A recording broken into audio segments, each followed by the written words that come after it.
एक बार फिर से स्वागत और अभिनंदन। आज मैं चर्चा प्रारंभ करूंगा एक भक्त द्वारा एक साधु संत से किए गए अपने प्रश्नों के उत्तर के संबंध में, जिसकी मैं अपनी तरह से आलोचना करूंगा आध्यात्मिक सतह पर, और इससे मेरा अपना आत्मविश्वास ही आप कह सकते हैं या मेरी अपनी समझ कह सकते हैं। और संतों महात्माओं को आलोचित करना मेरा कोई उद्देश्य नहीं है, लेकिन जहाँ मतांतर समझ में आता है वहाँ मैं अपनी बात करने से अपने आप को रोक नहीं पाता हूँ। तो सज्जनों, आइए सीधी बात प्रारंभ करते हैं। एक जिज्ञासु ने, या यूँ कहिए कि एक भुक्तभोगी ने उन संत महात्मा से प्रश्न किया। वो अपने एक सांसारिक समस्या से, निदान से संबंधित, जैसे उनका कोई पुत्र या पारिवारिक सदस्य कैंसर जैसी भयावह जानलेवा बीमारी से ग्रस्त था, और वे महात्मा जी से कोई आशीर्वादात्मक समाधान जानने के उद्देश्य से आए थे।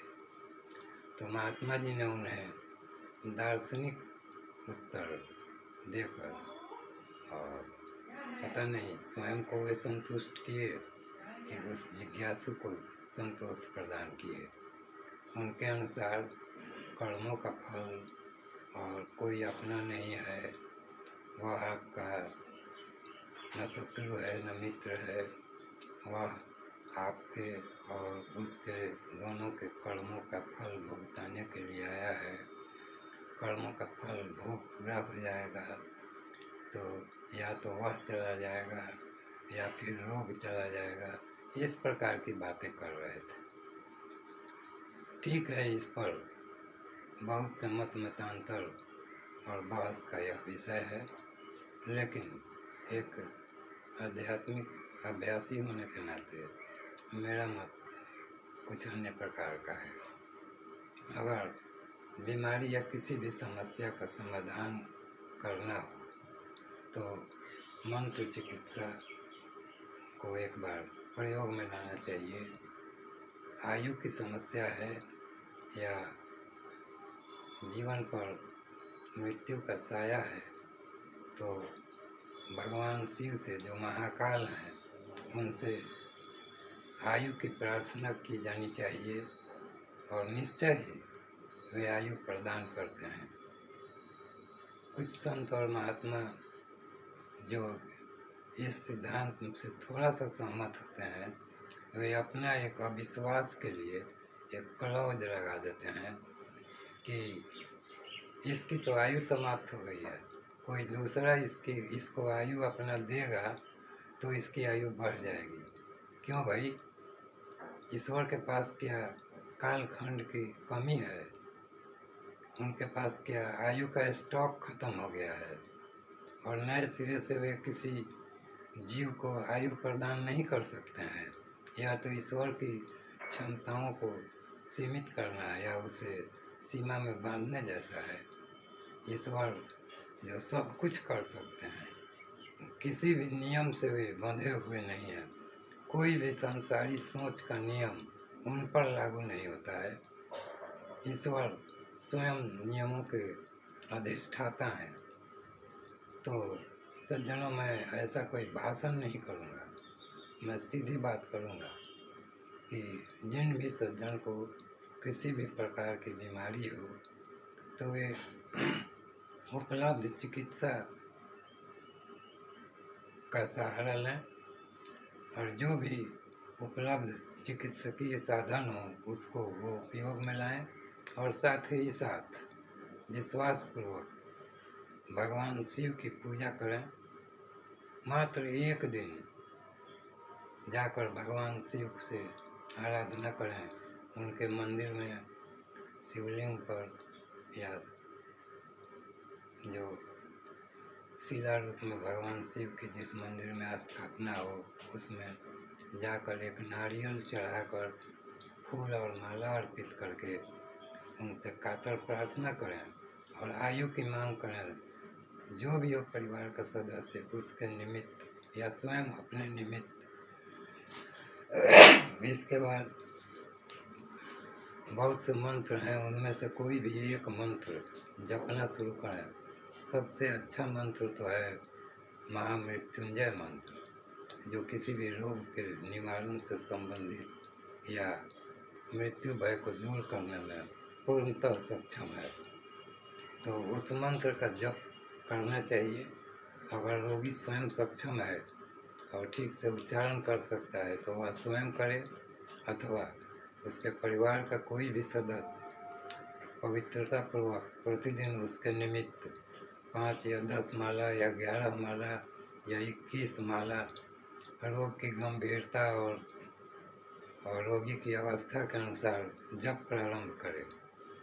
और लक्ष्य तो होना चाहिए कि 1.25 लाख मंत्र का जप पूरा करे, अन्यथा कम से कम 11,000, 25,000 या 51,000 जप तो पूरा करने का संकल्प लेकर और जप को प्रारंभ करें।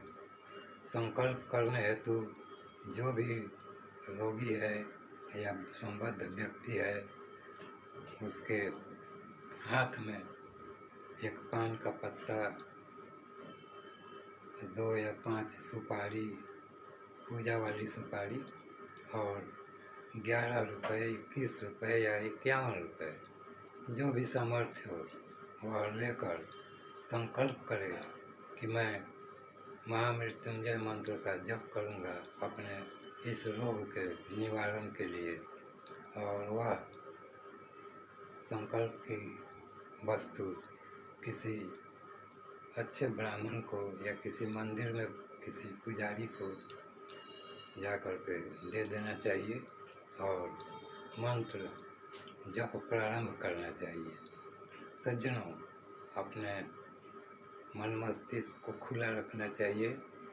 ये सभी बातें कपोल कल्पित नहीं हैं, इनका भी अपना प्रभाव है और युगों युगों से मानव, विशेषकर सनातन धर्मी, सनातन परंपरा में इसको आजमाया जाता रहा है और प्रयोग में लाया जाता रहा है। युग का इस पर कोई प्रभाव पड़ने वाला नहीं है। जो मुख्य बात है वह है अपने श्रद्धा, भक्ति और विश्वास की और इसमें लगने की। और मैं तो कहूँगा कि अगर मैं बहुत ज़्यादा श्रद्धा, भक्ति और विश्वास की बात करूँगा तो यह भी एक प्रकार से कन्नी काटने जैसा कोई बात हो सकती है, तो वह भी नहीं। अगर समस्या है तो चिकित्सा के अधीन रहें और जो भी संसाधन है उसके अनुरूप चिकित्सा कराते रहें। भगवान शिव की एक बार पूजा करें और महामृत्युंजय मंत्र का संकल्प पूर्वक जप शुरू करें। एक बार फिर दोहरा रहा हूँ कि रोगी व्यक्ति अगर सक्षम है तो वह स्वयं करे, उच्चारण ठीक से करने का अभ्यास कर ले, और न हो तो उसके परिवार का कोई सदस्य मंत्र जप प्रारंभ करे। और यह भी संभव न हो तो कोई योग्य पुरोहित या पुजारी या पंडित जो विषय की गंभीरता को समझता हो और ईमानदारी पूर्वक मंत्र जप का संकल्प कराकर स्वयं इसकी जिम्मा ले और नियम पूर्वक जप प्रारंभ कर दे। मेरा पूर्ण विश्वास है कि रोग की तीव्रता में कमी आएगी, आयु में वृद्धि होगी और संभवतः रोग पूरी तरह निदानित हो जाएगा। अब जब संसाधन निराशा पूर्ण हो गए हों और लगता नहीं हो कि जो चिकित्सकीय साधन है उससे कुछ लाभ मिल रहा है या मिलने में शंका है, तो इन सब उपायों को भी करने में विश्वास पूर्वक क्या बुराई है।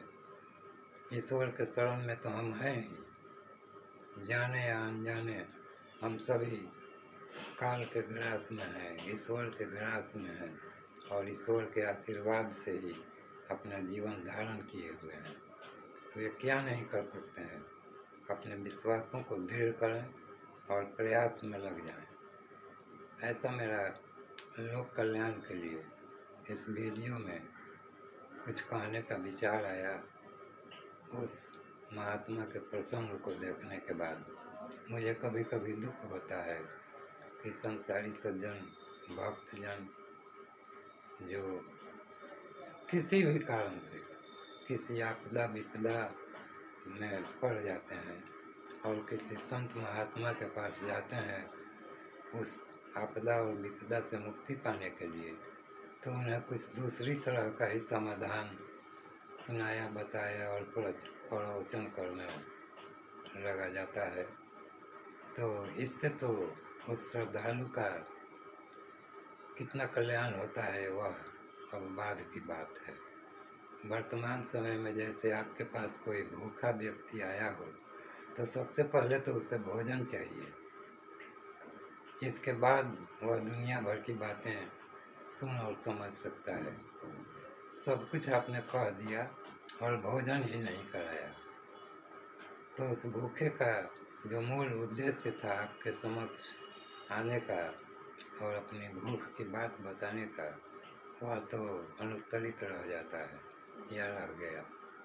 तो सज्जनों, मैं अपने श्रद्धा भक्ति और विश्वास के अनुरूप और मैंने अपने जीवन में आध्यात्मिक साधना क्रम में जो उपलब्धियां हासिल की हैं और जो मेरे नितांत व्यक्तिगत अनुभव रहे हैं उसके अनुसार मैं लोक कल्याण के लिए यह सब बातें वीडियो के माध्यम से पिछले 3 साल पहले मैंने कहना प्रारंभ किया था। इसी बीच मैं स्वयं लगभग 2 साल पहले ईश्वर कृपा से इसी प्रकार कैंसर रोग से ही ग्रसित हो गया और मैं लगभग साल भर चिकित्साधीन रहा हूँ और अब कम से कम जीवन में वापस आ गया हूँ।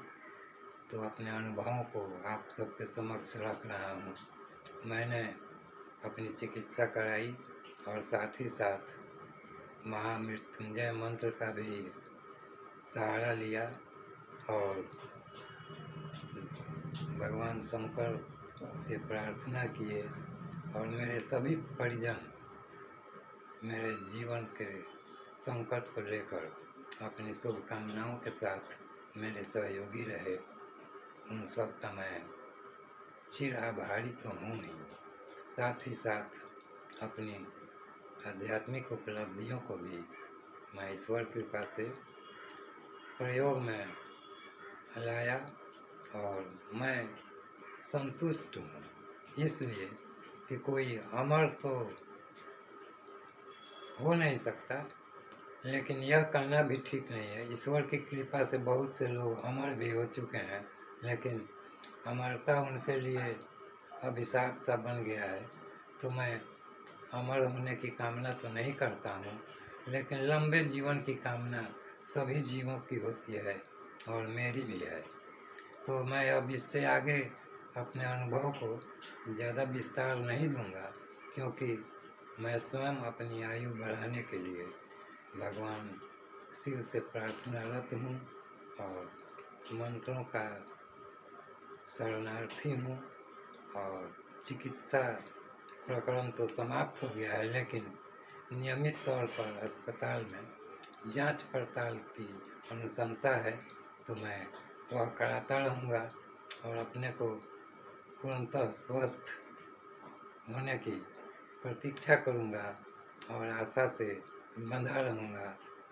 तो सज्जनों, मेरे इस छोटे से वीडियो और मेरे प्रकरण और मेरे अनुशंसा से अगर किसी भी सज्जन को कोई लाभ प्राप्त हो तो मैं अपने को भाग्यशाली समझूंगा।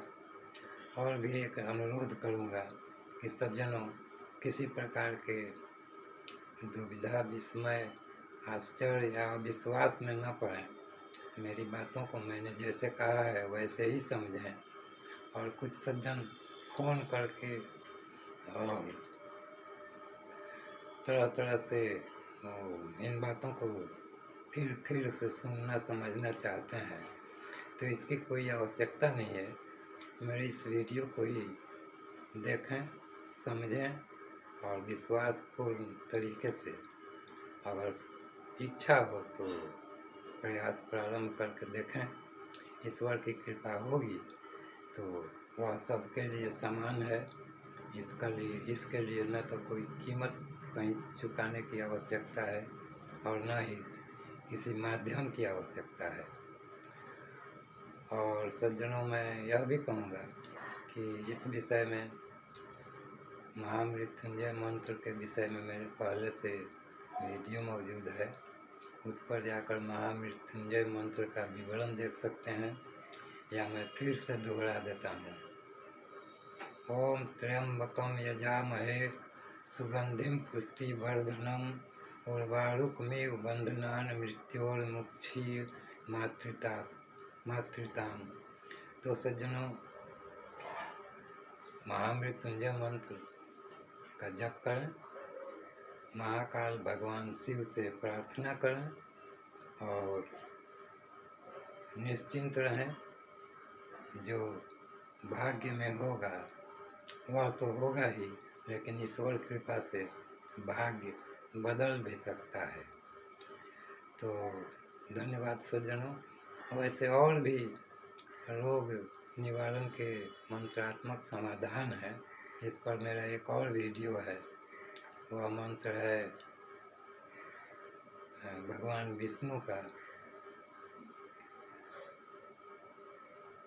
अनंताच्युत गोविंद नामोच्चारण भेषजात नश्यन्ति सकला रोगा सत्यम सत्यम वदाम्यहम्।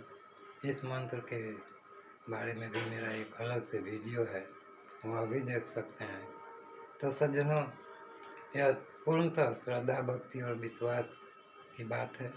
जिन भी सज्जन को समझ में आए वे एक बार यह आध्यात्मिक मंत्रात्मक प्रयास भी करके लाभ उठा सकते हैं।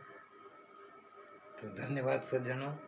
फिर मिलेंगे अगले वीडियो में इसी प्रकार किसी लोक कल्याणकारी, आध्यात्मिक, मांत्रिक या ईश्वर अनुसंधान संबंधी चर्चा विमर्श के साथ। धन्यवाद।